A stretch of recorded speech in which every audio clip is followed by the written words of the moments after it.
Sama kayak rahmat Allah yang selalu terbuka. Tapi seringnya kita sendiri yang nolak dengan kesombongan dan keras kepala. Aku mengangguk-angguk dalam hati sambil berdoa. Ya Allah, lembutkan hatiku. Jangan sampai kayak karyawan ngeselin itu. Perjalanan lanjut lagi. Aku jalan menyusuri taman yang perlahan berubah menjadi hutan kecil. Karena kaki terasa pegal dan matahari mulai ngintip malu-malu dari sela daun, aku rebahan di bangku panjang yang sudah reyot. Sepertinya bekas tempat jualan orang zaman dulu. Meski matahari pelan-pelan memanas, suasananya tetap sejuk. Angin semilir, daun-daun menarik kecil, kayak ngasih selimut alami. Hari ini hari Jumat. Tapi anehnya, aku blank. Aku Jumatan di mana tadi? Aku garuk-garuk kepala sambil mikir keras. Rasanya memoriku kayak laptop jadul. Loading lama, hasilnya malah not responding. Biasanya, sesuatu yang tidak tertangkap panca indera itu disebut metafisik. Atau kalau mau keren, gaib. Kadang aku mikir, orang yang terlalu logis, yang semua harus dibuktikan dengan mata kepala sendiri, bisa aja sampai jadiis. Padahal akal pikiran sendiri aja dia nggak bisa lihat bentuknya. Di bedah otak manusia juga nggak bakal nemu memory card, hard disk, apalagi CD bajakan. Mungkin saja, di masa depan bakal ada ilmuwan iseng. Dia ciptain mikroskop super canggih, atau brain scanner, lalu mencoba scan isi otak. Harapannya keluar gambar kenangan penting. Tapi pas dilihat di layar monitor, yang nongol malah Syahrini dan Aura Kasih lagi selfie. Semua itu membuatku teringat satu ayat. Dalam Al-Quran surat Al-Isra ayat 72 disebutkan, dan barang siapa di dunia ini buta hatinya, maka di akhirat nanti juga akan buta, dan lebih sesat lagi jalannya. Aku tersenyum kecil. Dunia ini memang penuh misteri. Kadang lucu, kadang ajaib, kadang bikin nangis. Yang penting, hati jangan ikut buta. Rasulullah Shallallahu Alaihi Wasallam pernah menasihati para sahabat mulianya tentang betapa pentingnya menjaga hati. Hati itu ibarat raja. Beliau bersabda, sedang akal hanyalah panglimanya. Bila hati dibiarkan tunduk pada akal yang condong pada nafsu duniawi, maka bersiaplah hidup itu menjadi gelap. Hati akan tertutupi bercak-bercak hitam, hingga tak lagi mampu mengenal Allah Subhanahu wa Ta'ala.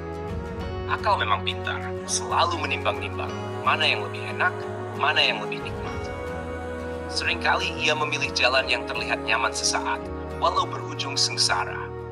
Sementara hati, ia murni, berisi fitrah kebaikan, kejujuran, dan keyakinan yang menuntun kepada Allah. Dalam perjalanan hidup ini, aku pun mencoba belajar mengedepankan hati, meski harus bergulat dengan nafsu diri yang tak sedikit jumlahnya. Jujur saja, dulu aku ini termasuk orang yang terlalu logis, bahkan pernah bertanya-tanya tentang ketuhanan. Tapi lewat jalan belajar ini, pelan-pelan, Allah izinkan aku merasakan keimanan itu tumbuh. Bukan karena aku pintar, aku cuma tamatan SMA dan tak merasa rendah karena itu. Sebab setiap orang punya jalannya masing-masing. Apa yang kita nikmati di dunia ini tak lepas dari jasa orang-orang berilmu. Hanya saja aku ingin mengingatkan diriku dan mungkin juga dirimu yang membaca ini bahwa hidup akan lebih terarah bila hati yang kita kedepankan bukan sekadar logika dan hawa nafsu. Hari itu langit mulai meremang. Pinggir jalan, aku bertanya pada seorang bapak yang kebetulan lewat. Pak, di depan sana ada masjid, ya? Bapak itu mengerjap sebentar, lalu menunjuk ke arah jalan. Ada mas, Masjid Gontor, dekat situ. Matur nuwun pak, kataku sambil tersenyum. Yo mas, hati-hati, jawab beliau, meski kulihat ada raut bingung di wajahnya. Mungkin heran melihat orang lusuh, tapi tetap sok santai sepertiku. Aku terus berjalan, hingga tampaklah sebuah tower air raksasa bertuliskan PDM Kabupaten Ngawi.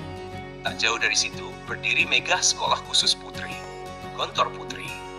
Wah, baru tahu aku ada pesantren putri sebesar ini, batinku. Akhirnya sampailah aku di sebuah masjid bernama Masjid Mahronisa. Sebelum azan maghrib, rasa lapar melanda. Aku mencari-cari dan alhamdulillah kutemukan nasi bungkus sisa di dekat tong sampah. Masih rapi dan layak makan.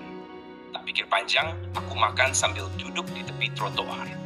Sesekali santri-santri putri lewat melirik sekilas. Aku cuma bergumam dalam hati, bodoh amat, yang penting perut terisi. Selesai makan, aku berganti pakaian, masuk ke masjid, lalu salat maghrib. Selesai salat, aku berzikir. Saking lelahnya, tanpa sadar aku tertidur. Dalam mimpiku, aku melihat diriku sendiri duduk di masjid itu. Ada orang-orang di belakangku berkata, "Kamu ini ngapain sih aneh-aneh begitu?" Sambil menirukan gerakanku yang berdoa sambil menjentikkan jari, meminjam karomah dari guru. Dalam mimpi itu, aku melihat jin-jin yang mendekat terbakar karena zikir yang terus kulantunkan. Aku terbangun. Masjid sudah sepi. Aku tersenyum geli. Oh Allah, mimpi toh. Jadi jin-jin itu nggak suka aku zikir ya? Bisikku. Aku melanjutkan wirid sejenak, lalu keluar ke teras belakang. Di situ ada lapangan luas dan bangunan seperti wisma. Malam semakin larut, aku putuskan untuk istirahat saja di emperan toko seberang masjid. Letih seharian berjalan kaki terasa menggerogoti tubuh. Aku rebahkan badan di lantai dingin beralas sarung. Sambil terus berzikir, aku terlelap. Ditemani nyamuk-nyamuk yang rupanya ingin ikut beribadah lewat gigitannya. Malam itu terasa damai meski sederhana. Karena ketika hati yang memimpin, bahkan tidur beralaskan langit pun terasa lebih indah daripada bernaung di istana tanpa zikir.